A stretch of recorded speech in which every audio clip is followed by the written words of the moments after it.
Sa nakaraang video, nahulog si Earl at ang kanyang mga kasama sa patibong ni Lin Tian, na humantong sa isang matinding pagkatalo. Takot at desperadong makatakas, mabilis na tumakbo si Earl habang walang humpay siyang tinutugis ng isang hukbo ng mababangas na goblin.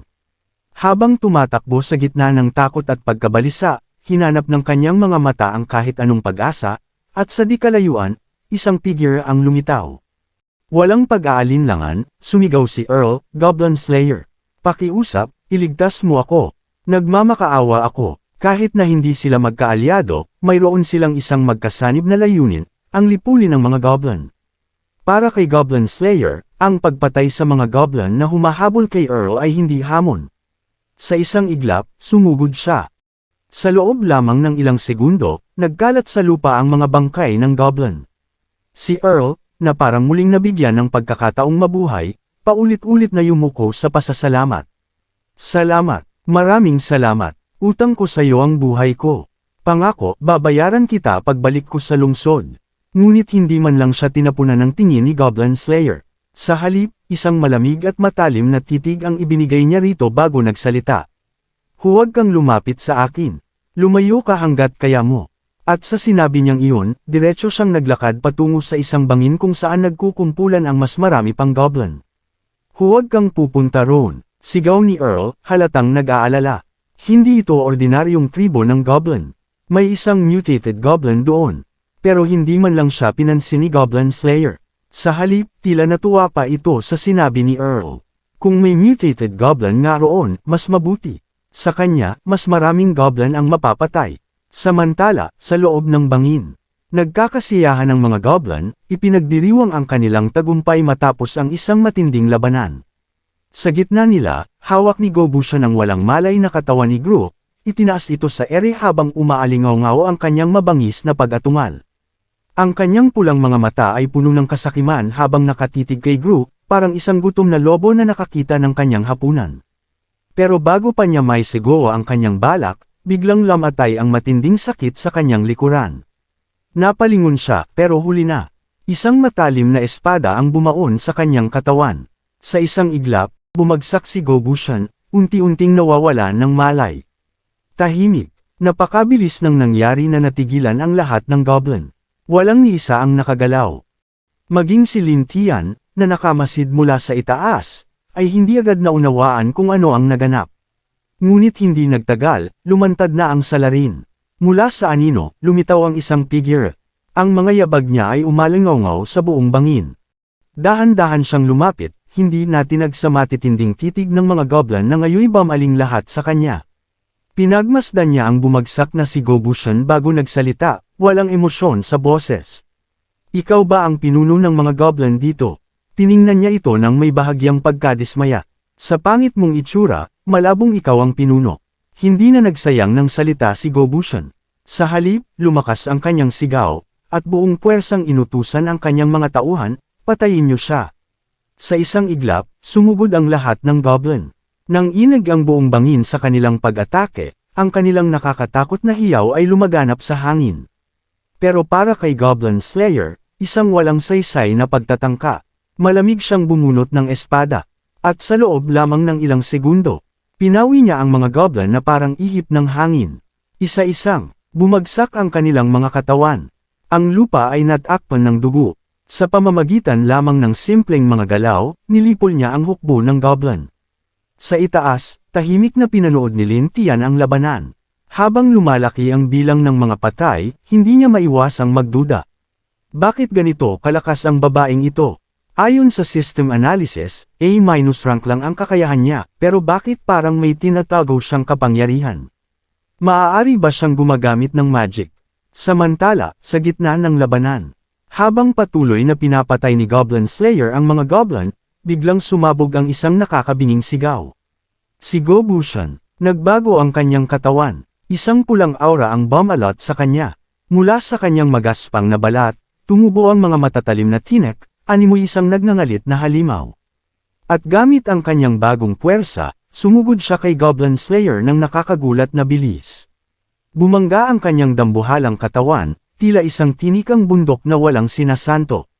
Pero nanatili si Goblin Slayer sa kanyang kinatatayuan. Walang takot, Walang pag-aalinlangan. Nang dumating na sa harapan niya si Gobushan, bigla siyang kumilos. Gamit ang isang mabilis na movement skill, umiwas siya sa huling segundo, at walang tinamaan ang dambuhalang goblin. Sa likod niya, maririnig ang malamig niyang tinig, "Mabagal ka." Bago pa makabawi si Gobushan, isang matalim na hiwa ang tumama sa kanyang katawan. Naputol ang ilang tinik niya, at habang nasa gulat pa siya, isang pangalawang atake ang dumating, isang malalim na sugat sa kanyang likod. Nagngangalit, lumingon si Gobushan, ang kanyang pulang mata ay puno ng galit. Biglang sumulpot ang ibang goblin at hinagisan siya ng isang malagkit na sangkap. Isang malapandikit na likido, direkta sa kanyang posisyon. Ang malagkit na substance ay biglang tumama kay Goblin Slayer, bumalot sa kanyang katawan at pinagkaaitan siya ng kalayaan sa paggalaw. Sinubukan niyang kumawala, ngunit ang lagkit at tindi ng pagkakadikit nito ay lubhang nagpapabagal sa kanyang mga kilos. Mula sa malayo, isang manipis na ngiti ang lumitaw sa labi ni Lin Tian. Senyales niya sa kanyang dragon na bumaba ng bahagya habang nakatuon ang matatalas niyang mata kay Goblin Slayer, ang kanyang ekspresyon ay pinaghalong kasiyahan at tusong pag-iisip. Alam niyang ito na ang perpektong pagkakataon upang umatras ng ligtas. Ngunit sa kabila ng lahat, ang lakas na ipinakita ni Goblin Slayer ay lubhang gumugulo sa kanyang isipan. Kung mahuli niya ito, maaari itong maging isang perpektong sandata. Napagtanto niyang hindi sapat ang lakas ni Gobushan upang patayin si Goblin Slayer, kaya nagdesisyon siyang baguhin ang kanyang estratehiya. Sa halip na direktang labanan ito, nagpasya siyang simula ng isang labanan ng pagkapagod, unti-unting pahiniin ang kanyang kalaban. Mabilis niyang inutusan ang mga goblin na umatras at bumuo ng isang pabilog na formation sa paligid ni Goblin Slayer. Sa halip na sumugod, inutusan niya silang batuhin ito ng malalaking bato mula sa malayo. Sandaling nagulat si Goblin Slayer nang makita ang isang goblin na nakasakay sa dragon, ngunit hindi siya kinabahan. Sa halip, kinumpirma lang nito ang kanyang hinala, hindi pangkaraniwan ang mga goblin na ito. Hindi siya nabigo. Habang bumabagsak ang sunod-sunod na mga bato sa kanyang direksyon, mabilis niyang inihanda ang kanyang espada. Ang kanyang talon ay kumislap habang pinupulbos nito ang bawat batong dumaan sa kanya. Ang bawat paggalaw niya ay may perpektong katumpakan. Ngunit gaano man siya kalakas, napakarami ng mga proyektil na dumarating. Unti-unti, nagsimula ng bumigat ang kanyang paghinga. Nakamasid si Lin Tian mula sa malayo, unti-unting lumalawak ang kanyang ngiti. Mahigit isang oras, nang nagaganap ang labanan, at sa wakas, mukhang hindi natatagal si Goblin Slayer. Ngunit bago pa niya maisip na hawak na niya ang sitwasyon, isang bagay ang nangyari na hindi niya kailanman inasahan. Biglang huminto sa paggalaw si Goblin Slayer. Dahan-dahan, itinaas niya ang kamay at inalis ang kanyang helmet. Bumagsak pababa ang kanyang gintong buhok, kumikinang sa ilalim ng liwanag. Nang bumaling ang kanyang mga matatalas na berdeng mata sa mga goblin sa paligid, isang hindi maipaliwanag na aura ang bumalot sa kanila. Sa kauna-unahang pagkakataon, lumitaw ang kanyang mukha, nakamamangha sa kagandahan, animoy obra ng mga Diyos. Sa tingin niyo ba, sapat lang ang lakas at dami para talunin ako? Ang kanyang tinig, kasabay ng kanyang hindi pangkaraniwang kagandahan, ay naghatid ng isang kakaibang enerhiya. Ang mga goblin, na kanina'y walang takot na sumusugod, biglang natigilan. Lahat sila ay natulala sa kawalan, tila nahulog sa isang hindi maipaliwanag na hipnotismo. Nakalimutan nila ang kanilang misyon. Tumayo sila sa kanilang kinatatayuan, nakatulala, mistulang mga mortal na pinagpala ng isang diyosa. Sa gitna ng katahimikan, nakaramdam ng matinding pagkabigla si Lin Tian. Hindi niya inasahan na may ganitong klase ng kakayahan si Goblin Slayer. Habang nag-iisip pa siya kung paano niya ito mapapahina, biglang may ginawa si Goblin Slayer na nagpabangungot kay Lin Tian. Habang hindi pa rin gumagalaw ang mga goblin, biglang lumapit si Goblin Slayer sa nakahandusay na si Gru. Sa isang mabilis na kilos, isinubsob niya ang kanyang kamay sa dibdib nito at marahas na hinugot ang kanyang puso. Kasabay ng malamig na ekspresyon sa kanyang mukha, inilapit niya ito sa kanyang bibig at dinilaan, animoy isang halimaw na nilalasap ang paborito nitong pagkain. Ang puso ng tao, ito ang pinakamahusay na suplemento para sa aking lakas. Napuno ng takot si Lin Tian. Hindi siya makapaniwala sa kanyang nakikita. Ang taong kilala bilang kaaway ng mga goblin, ang simbolo ng katarungan, paano siya nagawang gumawa ng ganitong kasindek-sindek na bagay. Matapos makuha ang kanyang enerhiya mula sa puso ni Gru, mabilis na lumusob si Goblin Slayer sa mga nakapaligid na goblin. Ang kanyang bilis at lakas ay naging mas matindi. Wala nang nakapigil sa kanya. Isa-isa, bumagsak ang mga goblin sa lupa, tinapos ng kanyang walang awa at walang humpay na pag-atake. Galit na sumigaw si Gobushan, "Hayop ka! Mamamatay ka ngayon!" Buong puot siyang sumugod kay Goblin Slayer, ngunit bago pa man siya makalapit, mabilis itong naghagis ng espada sa kanyang direksyon. Tumagos ito sa kanyang katawan. Bago pa siya makagalaw, sinundan ito ng isang malakas na fire spell. Isang dambuhalang fireball ang bumagsak kay Gobushan, sumabog ito sa matinding init, tuluyang inalisan siya ng malay. Napuno ng katanungan at takot ang mga mata ni Lin Tian. Sino ba talaga ang babaeng ito? Paanong nagagawa niyang kainin ang isang goblin, at patayin ang isang mutated goblin sa isang iglap? Alam niyang hindi na niya kakayanin ang labanang ito. Ang kanyang prioridad ngayon ay bawasan ang casualties ng kanyang tribo. Agad niyang inutusan si Ephraim na ihinto ang paggamot sa mga sugatang goblin at sumama sa kanya. Kasabay nito, inutusan din niya ang natitirang goblin na umatras. Pagkatapos, lumipad siya pababa patungo kay Goblin Slayer. Sa paglapit niya, tumigil si Goblin Slayer sa pagpatay. Isang malamig na ngiti ang gumuhit sa kanyang labi. "Matagal na mula noong nakatagpo ako ng isang goblin na kasing lakas mo." Napatingin siya kay Lin Tian, ang kanyang mga mata puno ng misteryo. "Kung hahayaan mong pag-aralan kita, hindi lang kita patatawarin, baka tulungan pa kitang sagipin ang mutated goblin mo." Lubos na nagulat si Lin Tian sa alok na ito. Hindi niya mapigil ang magtanong kung inaakala ba ni Goblin Slayer na maniniwala siya sa ganoong kalokohan. Ngumiti lang ito, may nakatagong intensyon sa kanyang tingin, at saka tinanong si Lin Tian, "Hindi ka naniniwala?" Kasabay nito, unti-unti niyang inalis ang kanyang armor, at sa isang iglap, nahulog ang pangitaas na bahagi ng kanyang kasuotan, inilantad ang kanyang kaakit-akit na katawan.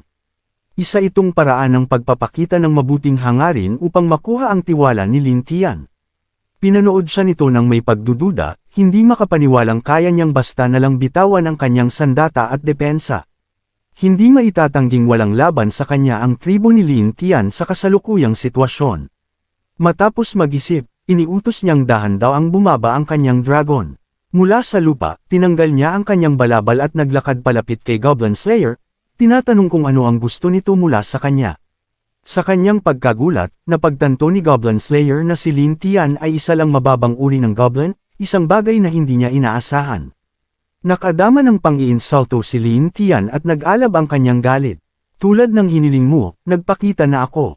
Hindi mo ba sinabi na kaya mong iligtas ang aking mga goblin?" Kinuha ni Goblin Slayer ang isang maliit na karayom, dinilaan ito, at sinabing huwag mag-alala, tutuperin niya ang kanyang pangako. Ngunit bago iyon, kailangan muna niyang paligayahin siya. Nang mapalagay na si Lin Tian, bigla niyang inihagis ang karayom dito. Sa sandaling tumusok ito sa kanyang katawan, bumalot sa kanya ang matinding sakit, halos hindi na siya makatayo. Dahan-daang lumapit si Goblin Slayer, ipinaliwanag na ang tunay niyang kasiyahan ay ang manghuli ng malalakas na goblin at patayin ang mga ito matapos niyang masiyahan sa sariling madilim na pagnanasa. Bagamat mababang uri lamang si Lin Tian, ang kanyang talino ay katumbas ng isang Goblin King, dahilan upang lalo siyang maaliw ni Goblin Slayer. Hindi makapaniwala si Lin Tian sa kanyang natuklasan, at lalo lamang sumiklab ang galit niya sa sarili dahil sa kanyang kawalan ng pagbabantay. Nang humingi siya ng tulong mula sa kanyang mga goblin, laking gulat niya nang makitang nakatalikod na ang mga ito sa kanya. Napasigaw siya, "Ano ang ginagawa niyo? Bakit niyo ako tinatalikuran?" Tumawa lang ng malamig si Goblin Slayer. "Hahaha, nasa ilalim na sila ng aking kontrol. At syempre, hindi ko sila hahayaang makita ang mangyayari sa atin ngayon." Wala nang lakas si Lin Tian upang lumaban, at naramdaman niya ang malambot na katawan ni Goblin Slayer na dumaikit sa kanya mula sa likuran. Bumulong ito sa kanyang tainga, "May bahid ng pang-aakit, maging mabait ka lang. Pangako, hindi kita papatayin. Gusto kong manatili sa tabi mo. Hayaan mong matikman kita. Matagal ko nang gustong malaman kung anong klaseng nilalang ang isang matalinong goblin." Kasunod nito, isang mainit at matinding halik ang sumunod, kasabay ng mga bagay na magpapagalaw sa imahinasyon ng sinumang saksi. Isa sa mga lihim na nakakita sa buong eksena ay si Earl. Matapos siyang iligtas ni Goblin Slayer, sa halip na tumakas, nagkubli siya upang pagmasdan ang sitwasyon.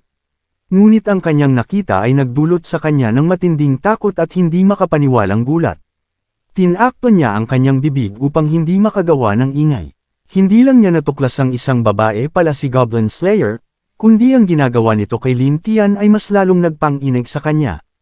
Ngunit ang desisyon niyang manatili at manmanin sila ay isang malagim na pagkakamali. Sa isang iglap, isang goblin ang lumitaw sa likuran niya, at bago pa siya makatakbo, mabilis siyang pinatay. Lumipas ang panahon, 10 minuto, 30 minuto, o baka isang buong oras. Nang tuluyang matapos ang naganap sa pagitan ni Lin Tian at Goblin Slayer, ang mga goblin sa paligid ay abala sa paglilinis ng battlefield. Samantala, nagpatuloy ang usapan ng dalawa. Binalaan siya ni Lin Tian, nasa loob ka ng kuta ng mga goblin. Kung ipagpapatuloy mo ito, dapat mong paghandaan ang magiging kapalit. Kalma lang na sumagot si Goblin Slayer, sinabi ko na sayo, gusto kong makita kung gaano ka talaga kalakas. At tungkol sa mga consequences, hanggat kaya mong tiisin, wala akong pakialam. Sumagot si Lin Tian, puno ng galit, sino ka ba talaga? Anong klaseng kapangyarihan ang taglay mo? Paano mo nakokontrol ang mga tauhan ko? Pati ako, nasa ilalim na ng kapangyarihan mo. Ngunit walang emosyon sa boses ni Goblin Slayer nang sumagot ito, kung sabihin ko sa iyo ang lahat, papayag ka bang isama ako? Tumitig lang si Lin Tian sa kanya, nag-iisip, saka sumagot, depende sa sasabihin mo. Ngunit hindi siya pinansin ni Goblin Slayer at nagpatuloy lang sa paglalakad papasok sa mas malalim na bahagi ng kuta. Habang dumadaan siya sa tabi ni Lin Tian, dahan-dahan siyang lumapit at bamulong, ako ay isang descendant ng Goblin King. Nagdulot ito ng matinding pagkagulat kay Lin Tian, na hindi makapaniwala sa kanyang narinig. Maraming salamat sa panunood. Kung nagustuhan mo ang video, huwag kalimutang mag-like, mag-subscribe, at i-click ang bell icon para updated ka sa mga bagong kwento.